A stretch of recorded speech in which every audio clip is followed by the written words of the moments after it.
Hi YouTube. In this video, I am going to share my mold detox journey, where I'm at now, things that have worked and haven't worked, and what I've learned along the way. I also wanted to take you along with me to the beach. I'm gonna go get some steps in, get some sunshine. So if you want to learn more, come along with me. I'm just getting ready.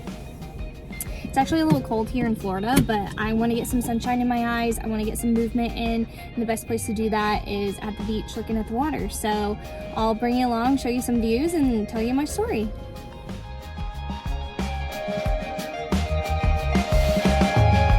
It's your love light that shines on this poor boy's confined. I can't give you money, gold divine, but I can give you my heart under the pines. She dances in the mountain air with golden flowers in the hair, and when she blooms she starts to glow.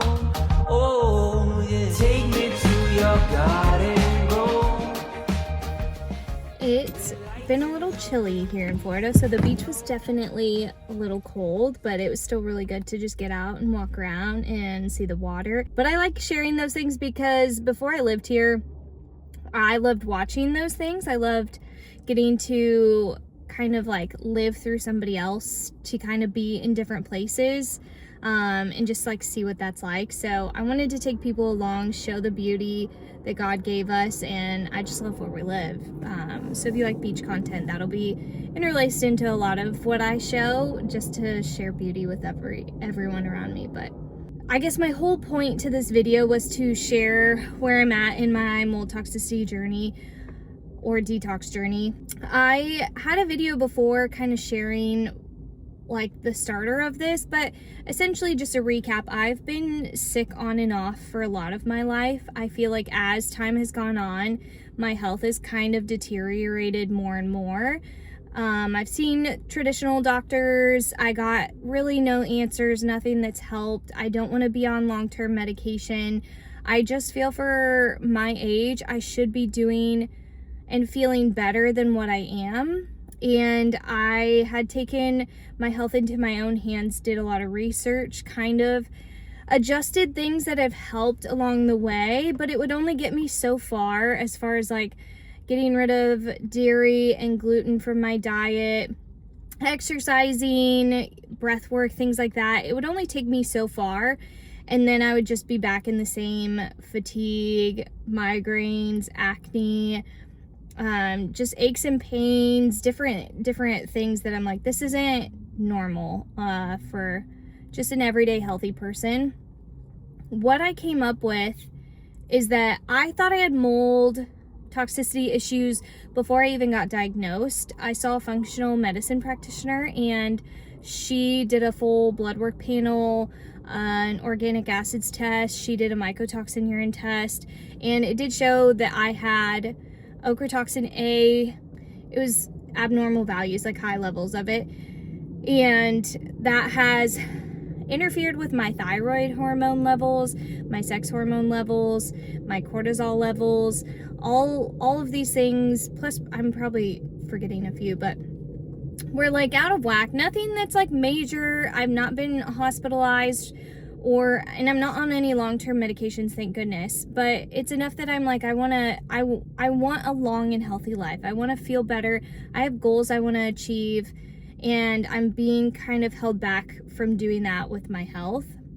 So she gave me protocols to do and follow, steps to take, supplements, things like that. At the start, she said, hey, you're gonna need to work on your past trauma. I had some family issues, some traumatic events, addiction in my family, which has made a roller coaster of stressful times in my life. And she said, you're probably gonna need to work on your nervous system along with all these other things. And she gave me some programs to look into, and I did. I just didn't like them. They just didn't feel like me or something I wanted to follow. So I'm like, I'll just do some meditation and some breath work. I'll try and get into therapy. And I really didn't put a lot of emphasis on that part, and I just dove into the supplements, the detox protocol. I was like, yes, I know what I have wrong with me now, and I have the steps in front of me. I'm just gonna like go full force into it. And what I came to find out is my body needed to go very slow with everything. Anything that I did that was supposed to be good and helpful caused this, like, it's called a Herx reaction, but it's a detox reaction where your body's not getting rid of the toxins as fast as you're killing them off or stirring them up. So you just feel like a toxic load. You usually feel flu symptoms. I get really congested, really inflamed and puffy and red, migraines, stomach issues, all the things. And when I started trying to just like inch forward and push through everything so slow, I wasn't seeing the results that I wanted. I did a full nasal detox protocol and it did help. Like, I do have a lot less congestion, and I would just wake up with like goopy eyes all the time, a lot of congestion, a lot of sinus pressure. That has improved a lot. So it has helped, but it took me a year to get through that whole process that should have took, you know, a couple months to 6 months for most people. And I know everybody's different, but I'm like, something's not adding up here. So the more I've looked into mold detox and health and just like this rabbit hole of things, the more I'm learning that your nervous system is such a huge part of it, more so than I even thought. And my nervous system was a wreck, which is what I'm realizing. With that being said, I've stopped all my detox protocols. I take like a core group of supplements, like a multivitamin, magnesium, vitamin D, sometimes omega-3s, just to kind of keep a good baseline. But everything else I've just like stopped for now. No binders or anything that's like mold related. And what I'm doing now is really just diving into nervous system regulation and brain retraining, and trying to get that part of me a little more regulated. So I'm doing EMDR therapy, which is great.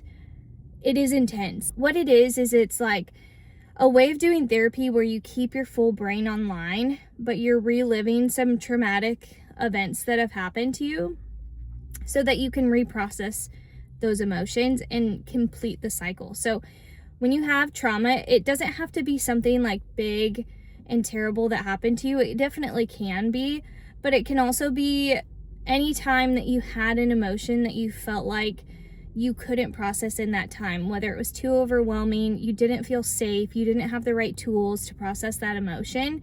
That can get stored as trauma. And what it does is it keeps your body in a state of like fight or flight, or in a state of like you can go into fight or flight at any second for any little thing. And I kind of have realized that has been me. I've carried a lot of that sympathetic activation for years until I got to a point where like I went down this like polyvagal ladder into shutdown, and I lived in shutdown and have for a while now. And so I'm trying to work my way out of that through EMDR, which is reprocessing traumatic events and letting them go to completion so that it doesn't live stored in your body anymore. I'm doing a program called Primal Trust Academy. It's actually taught me a lot about the nervous system and our responses and how to get yourself into a state of like calm and relaxation. It works with your vagus nerve. So activating your vagus nerve to calm your system down so you can feel safe enough for your body to start to heal. It also teaches about brain retraining, which has been huge for me. I always thought I had been such a positive person growing up. It just came second nature to me to kind of look on the bright side of things. And then, you know, life happens. There's a few bad events that happened back to back in my life, and I feel like from that my brain started warping into what I'm now realizing has been a protection mode, but it is constantly trying to think of the worst case scenario to protect me. Like if I am going into like, I don't know, a restaurant for the first time, or I'm meeting a friend or a person for the first time, my brain likes to give me these scenarios of like, what's the worst case scenario that's not likely. Like, of course I'm not like, oh, the world's gonna end, but it's more like, What if I trip? What if I fall? What if somebody judges me? What if somebody rejects me? What if, all these things play out in my head before the actual event happens. And because of that, I get in this state of like sympathetic activation, or just kind of shutdown and protection. And that's kept my nervous system firing all the time. So what I'm learning now is I need to pause when I have thoughts. I need to be more aware of the thoughts that I'm having. When I'm having these thoughts of worry or stress or living in the past or worrying about the future, I need to pause, and I thank myself, like, brain, thank you for being so protective of me, but it's not helpful. And then what we're taught to do is focus on our surroundings or bring ourselves back into the present moment. And that can look like, notice 3 things in the room around you that you didn't notice before. Like, really study them. What are you smelling? What are you tasting? What are you hearing? Grounding yourself into the present moment. I've also been adding in, when that happens, I just say a prayer and I give it to God, and then I center myself back into the present moment. Or I'm like toying with reciting scripture in those moments of like just bringing me into a centered state, a peaceful state, a state where like I get out of that kind of stress state. And that's been helping a lot. And I didn't realize how much my mind would just go there without me even realizing it. Like, subconsciously, I would just kind of have these replaying thoughts or these worry thoughts or these stress thoughts without even realizing I was doing it. I'd just be driving down the road listening to music, and I'm like, why is my brain thinking about something that happened 5 years ago that was really hard? Or why is my brain giving me, stressing about work tomorrow or whatever? So that's been really eye-opening. And then now I'm like diving into the somatic portions of it, which is using your body and grounding in your body and processing stored trauma and stress in your body. And it's just so fascinating to me. And that's what I'm hoping to share more on here, is what I'm learning and what's helping me and how I'm doing through this process. So I know this has been kind of long-winded. I'm hoping it's been at least informational if you're on a similar journey or know somebody on a similar journey, but I'm definitely learning how much your brain and your body try and protect you. And it's a beautiful design. If you run it through to completion as God intended, it's a beautiful design. Animals do it so well. As far as like the big example I've heard is like a zebra getting chased by a lion. A zebra could be eating grass and grazing. They're like chill, just kind of doing their thing. They're in digestion, parasympathetic. And then if a lion comes and chases them, they go into sympathetic. So they stop worrying about digesting food, they stop eating, they take off running. Once the lion goes away or catches one of their friends or whatever it is, they stop, they shake usually. They have like a, kind of like a dog does, where they shake themselves off. And then they go back to eating grass again, and they're in parasympathetic digestion. Like, they've completed that stressful event, and they don't store it as trauma. We don't always do that. For whatever reason, you don't feel safe, you feel overwhelmed, you don't know how. Big events, we don't always finish through to completion, and our body is trying to protect us, so it keeps us on high alert all the time for potential threat as a protective mechanism. And I'm thankful that my body is trying to protect me, but now that I know what I know, I need to do better about feeling the emotions, not shoving them down, and then doing something to ground myself back into the present moment and release it out of my body.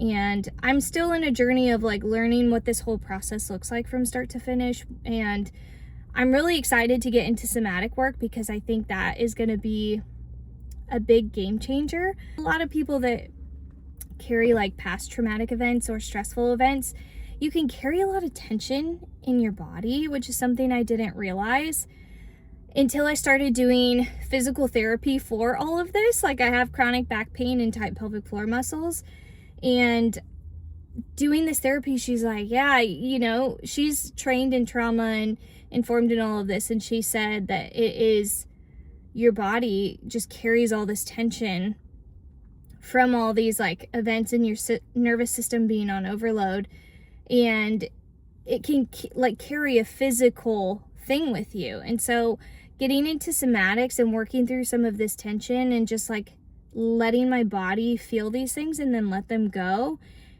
I'm just excited because I think that's when I'm going to feel a huge difference as well. All of this to say, your nervous system matters so much. And maybe it's not even mold toxicity. Maybe it's just everyday life.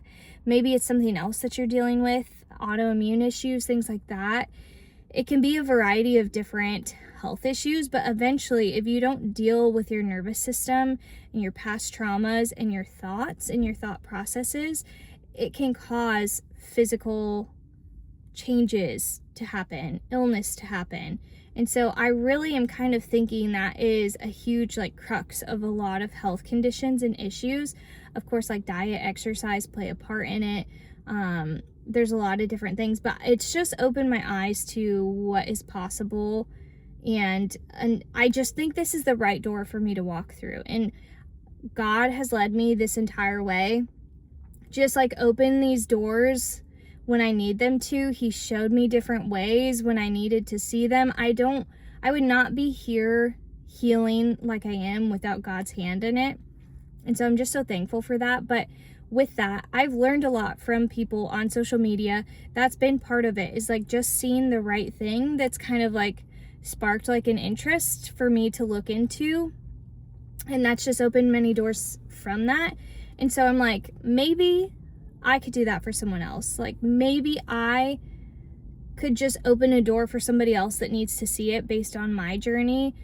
And that's ultimately like what I'm wanting to get out of that, is just like sharing my journey in hopes that it can help someone else and guide someone else down the right path. So I'm hoping this was helpful. I plan to make more content because, like I said, short form was just very difficult to get my points across like I wanted to, at least at first.